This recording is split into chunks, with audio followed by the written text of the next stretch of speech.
Welcome back in Fitz the Bill on this Friday, September 26th morning. I'm Jack Fitzpatrick, Allen alongside, and we are joined now in studio. Will Turner, a Richmond native, the subject of a documentary, Sierrra 914, which chronicles a 914-mile triathlon through the Sierra Mountains.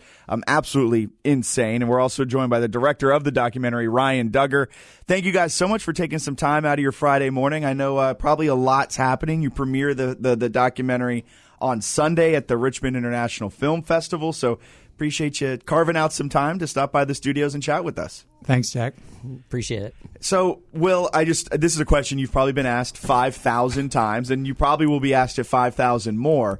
Why 914 miles, for one? Because we couldn't get 6 more and make it 920 or take 14 off and just make it 900. But also, what sparked that in you that you wanted to do a 914-mile triathlon? Well, the 914 came from 6.5 Ironmans. You multiply 6.5 by 140.6, and you get 913.9, and you round it up to 914. What's an extra tenth Right. when you've already done 914? So I was doing it in commemoration of turning 65. So the 6.5 was connected to the 65 years old, and that's where we came up with it. And as far as how I got here, I ran my first marathon 23 years ago for a friend who had cancer.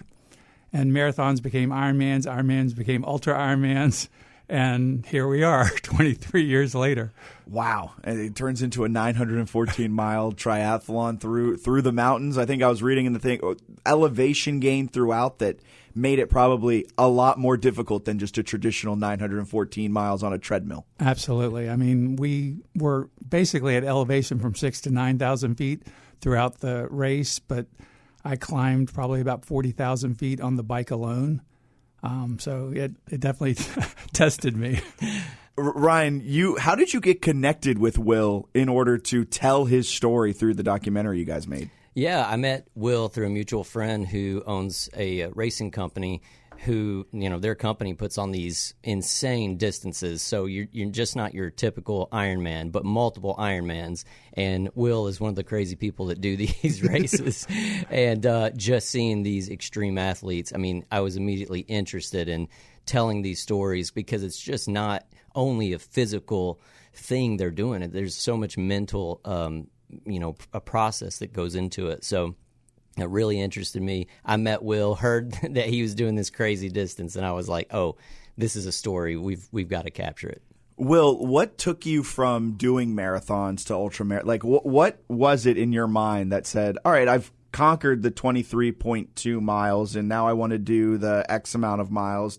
What got you to kind of progressively increase your running, your swimming, your biking, and everything like that? Yeah, well, it wasn't a natural progression. I actually, in my first Richmond half marathon, which was when I was about 27 years old, I ended up at Chippenham Hospital with dehydration. My first couple marathons, I failed miserably. I either crossed the finish line or fell short, and I was like, I've got to figure this out. So it became more of a challenge versus having some natural gift or ability. And then just naturally wanting to push myself and figure out how I could get better. I'm not a natural athlete, so I think part of the story is, if I can do it, other people can do it as well. Something that's kind of the thing that gets the documentary going and kind of the inciting incident, you could say, is it was described as a failure 7 years before. Can you walk me through what that was itself, and at what point during those 7 years that you decided my next achievement is going to be a 914-mile triathlon? Well, that event that was the failure was a 703-mile race. It was a quintuple Ironman distance. And so I had trained hard for that. It's a long race, obviously, multiple days, sleep deprivation, all that sort of stuff. By the end of the race, my back was totally collapsing on me, and I was just stumbling and getting one foot in front of the other, trying to make it to the cutoff. I ended up at the cutoff being about 6 or 7 miles short of the final out of a 703 miles. And so it was discouraging, to say the least. But I think the biggest thing for me was if I had completed it, as I had hoped to, I would have just chalked it up like, yeah, I got that done, right? And moved on to the next thing. But I didn't get it done. And so that caused a lot of inner reflection and just assessment of what do I have to do to get better? Do I want to get better? All those sorts of things. So I struggled with that and just kind of built through that. That actually led to me, when I turned 60, to decide to do 60 Ironmans the year I turned 60, which actually broke the world record at the time. You did 60 Ironmans in 1 year? Yeah. That seems crazy.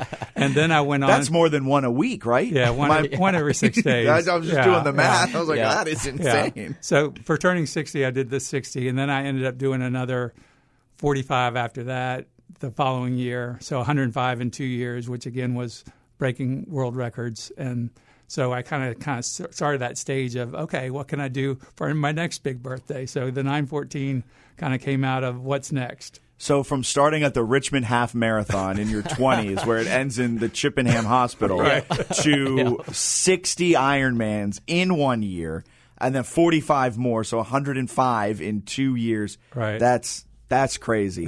What was preparation like for you, Will, to get ready for this 900-plus mile journey? You're training all the time. I called it my magnificent obsession because you wake up, it's the first thing you think about. Your day centers around how you're going to get your training in and balance it with work and life and all those sorts of things.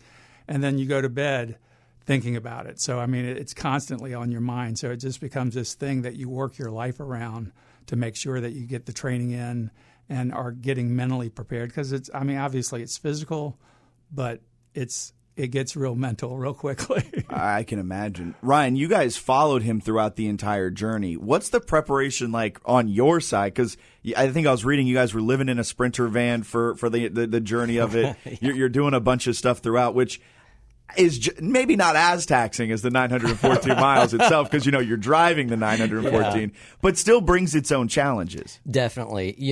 I've always said this was the hardest project I worked on because we are a very small crew in a Sprinter van. We're living on the road trying to shoot this. We don't have time to set up shots and get lights and prepare like you normally would. So being on the move this entire time was very challenging.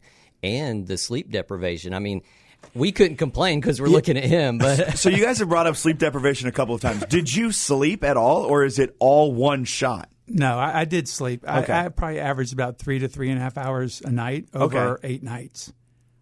Oh, so it accumulates over the week. Yeah, it does. Yeah. It would accumulate for me after one night. Yeah. For us, even when we kind of shut down for the night, we've got batteries to get charged. We've got things to pack and unpack and forget about cleaning up and taking care of ourselves. We've got so much gear and things we need to prepare for, a few hours later. So, it was difficult. It was a challenge, but, we definitely would look at him and that's all the inspiration we need to keep going. So. Well, going through the process as kind of this third party, just documenting it, what impressed you the most with what Will was doing? His ability to take pain and suffering and move it into a place in his mind and still look at you at 4 or 5 a.m. in the morning and say, "Hey, good morning. How are you feeling?" And, he's talking to us like this. How are you feeling? Yeah. What? How are you? How are you doing that? And you'll see in the film, he's got some superpowers that I think anyone that sees it can get some inspiration from. He pushes himself to a place that is really hard to understand and fathom. He's trained for it. So. Yeah, it was just incredible to watch that part and to just see how resilient he is.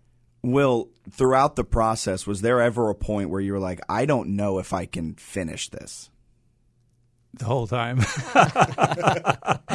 Well, the interesting thing is we had planned to do it in the Tetons, and we ended up doing the Sierras, and we were going to do it on a much less like a little bit flatter. A little flatter course and all that sort of stuff. Smart. Oh, yeah. With the film permitting, we ended up having to change it last minute. So none of the 40,000 feet of climbing was in my mindset before. So I had to kind of pivot and go, okay, this is not what I signed up for, but it's where we are, and it's going to be epic, so let's make the best of it. So I knew going in, even at the 914 and on a flatter course, I wanted to push my limits, which basically meant that I was going to be on that line regardless. I thought there was a 50% chance that I wouldn't make it and a 50% chance that I would. And that pretty much followed me throughout the journey, going, I'm not sure, I feel good right now, but then there'd be valleys later on, like I'm not feeling so good, and you just kind of keep pushing through, and you just, are hoping and that you've got what it takes to make it across. So what you're saying is, because of the documentary, Ryan got you to have to 40,000. So yes, you can blame him yeah, for a lot of it. Yeah, he was mad at me for a while. Yeah. Throughout the triathlon, so you swim for what was it? 15.6 miles. And then you bike for over 700. 728, yeah. And then run for 170.4. whatever the remainder is. Hard to process. Yeah. What of those three was the most difficult? And what was, I won't ask the easy because they're all difficult. It ended up being the run. Really? And that's in a triathlon, that's normally my strongest suit. Mm-hmm. So I was actually, worried about the swim, longest swim I've ever done. The swim went amazingly well. I was kind of shocked, but very happy. The bike I was worried about with all the climbing through the mountain passes and the elevation. I've never done that level of biking and that distance before. And so I was worried about that. And that went amazingly well considering what I was doing. And I was just waiting to get on the run because I thought, okay, this is where I'm strong. I'll just, be able to, get this done, right? And my legs had lost all their spring by the time I got to the run. So, just that first morning on the run, I could tell I didn't have it. But then I've got 3 days to run, basically. And I was hoping that the legs would turn around. And there were moments, but mostly it was just my body kind of slowly disintegrating and keeping one foot in front of the other. Definitely painful to watch, yeah, for sure. This is a rave review. This is making me want to go out and attempt even just a marathon first. Hey, there it is. That's the goal. When you crossed the finish line, when it was over, what emotions overcame you? The biggest one that kind of hits me even before I cross the finish line is gratitude. And it's because any journey like this, you don't do alone. You do it with people that are supporting you, people that are either there physically or virtually. And you've got the crew, and I've got my crew out there that have been out there for 8 days solid, just wanting to make sure that they can do anything to support me in the process. And so it's very humbling. And there's a lot of gratitude of knowing that it took a team to make it happen. And then kind of on the flip side for you, Ryan, what's the feeling when you hit export for the final time on the documentary and it's all finished on your end because your 914-mile journey started when his finished? Exactly. That's right. It felt good. I mean, I watched it 5,000 times in the editing process, so at some point I'm tired of seeing Will's face. But, it was so great to work on this project, and it inspired me. I mean, I was diagnosed with type 1 diabetes at age 40 last year, and I was kind of running a little bit, and I decided, you know what, I'm going to run a marathon. And I trained, and I did it, during this editing process. So it really did take a hold of me and fire me up, and I did something that, I normally wouldn't do. And thought was impossible, and I think that's what people can get out of this film. When I hit export and I started, kind of screening it with some friends and family, it was all the same thing. People wanted to get up and go do something. They wanted to do a little bit more, and that's the exciting part about this film is seeing the impact that people get from it. That's awesome, and if people want to watch it on Sunday, they can still go out to the Richmond International Film Festival, and you guys premiere this at the Richmond International Film Festival on Sunday, right? Yes. At 2 p.m., 2 p.m. at Bird Theater. That's awesome. That's going to be an experience. I look forward to it for you guys. Appreciate you taking some time out of your day to chat with us. Here's to another 914 sometime down the future. Thank you, Jack. Appreciate you having us. Thank you, guys. We're going to get a quick break in here, step aside, be back with more Fitz the Bill on this Friday morning.